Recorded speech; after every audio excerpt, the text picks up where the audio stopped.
দাদা আজকে আমার ওই মানুষটার গান গাইতে আমার অনেক ইচ্ছা হচ্ছে দাদা, আর আমি অনেক খুশি ভালোবাসি মানে এখন গান শিখতে মানে এখন আমার এই সেটা পারি হয়ে যাচ্ছে দাদা। আমার ওই পাগল আসছেন ভাই গান গান না গাইলেও আসছে গাইলেও আসছে। আসমানে যাইও না রে বন্ধু, ধরতে পারবো না, তুমি পাতালে যাইও না রে বন্ধু, ধরতে পারবো না, তুমি বুকের ভিতরে রইও রে বন্ধু, বুকের ভিতরে রইও, অন্তরে অন্তর মিশাইয়া পিছলে কান্নাইও তুমি, বুকের ভিতরে রইও রে বন্ধু, বুকের ভিতরে রইও, অন্তরে অন্তর মিশাইয়া পিছলে কান্নাইও।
আমি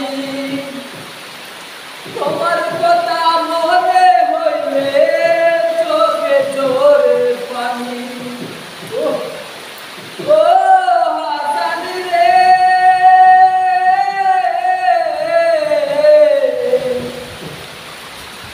তোমার স্মৃতি বুকে নিয়া দেশ বিদেশে ঘুরি, তোমার কথা মনে হইলে চোখে জোরে পানি, পাগলা ভাই বুকের ভিতর আছো রে ভাই, বুকের ভিতর আছো, তোমার গান শুনিয়া আমি বুকের মাঝে আছি রে ভাই, বুকের মাঝে আছি। আসমানে যাইও না রে পাগলা, বুঝতে পারবো না, তুমি পাতালে যাইও না রে বন্ধু, বুঝতে পারবো না, তুমি বুকের ভিতর রইও রে বন্ধু, বুকের ভিতর রইও, অন্তরে অন্তর মিশাইয়া পিরিতের গান গাইও। হ্যালো ফ্রেন্ডস, আমি পাহাড়ি সাগর। আজকে অনেকদিন ধরে ভাবতেছি কাবুল হাসান ভাইয়ের গান গাইবো, কিন্তু কমেডে পাচ্ছি না। আজকে ওর জন্য একটা গান গাইলাম। আপনাদের কাছে কেমন লাগছে অবশ্যই আপনারা কমেন্ট করে জানাবেন। দাদা কেমন হয়েছে দাদা? গানটা অবশ্যই চাই কাবুল ভাইয়ের আমার এই গানের দিক দিয়েছেন আমার ওই আমার দাদা। আজকে আমরা বৃষ্টির জন্য আজকে আমরা সাউন্ড পাইতেছি না, আমরা আমাদের গানটা পারতাম। তো আমাদের গানের সাথে আপনারাও পাখি থাকেন যাতে আমরাও কাবুল হাসানের মতো একটু পাগল হয়ে সারা বাংলাদেশের মানুষকে জানাতে পারি। আর আপনারা সবাই আমাদের পাগল হাসান ভাই সবাই দোয়া করবেন, মানুষের জন্য দেওয়া হবে পার যাবে।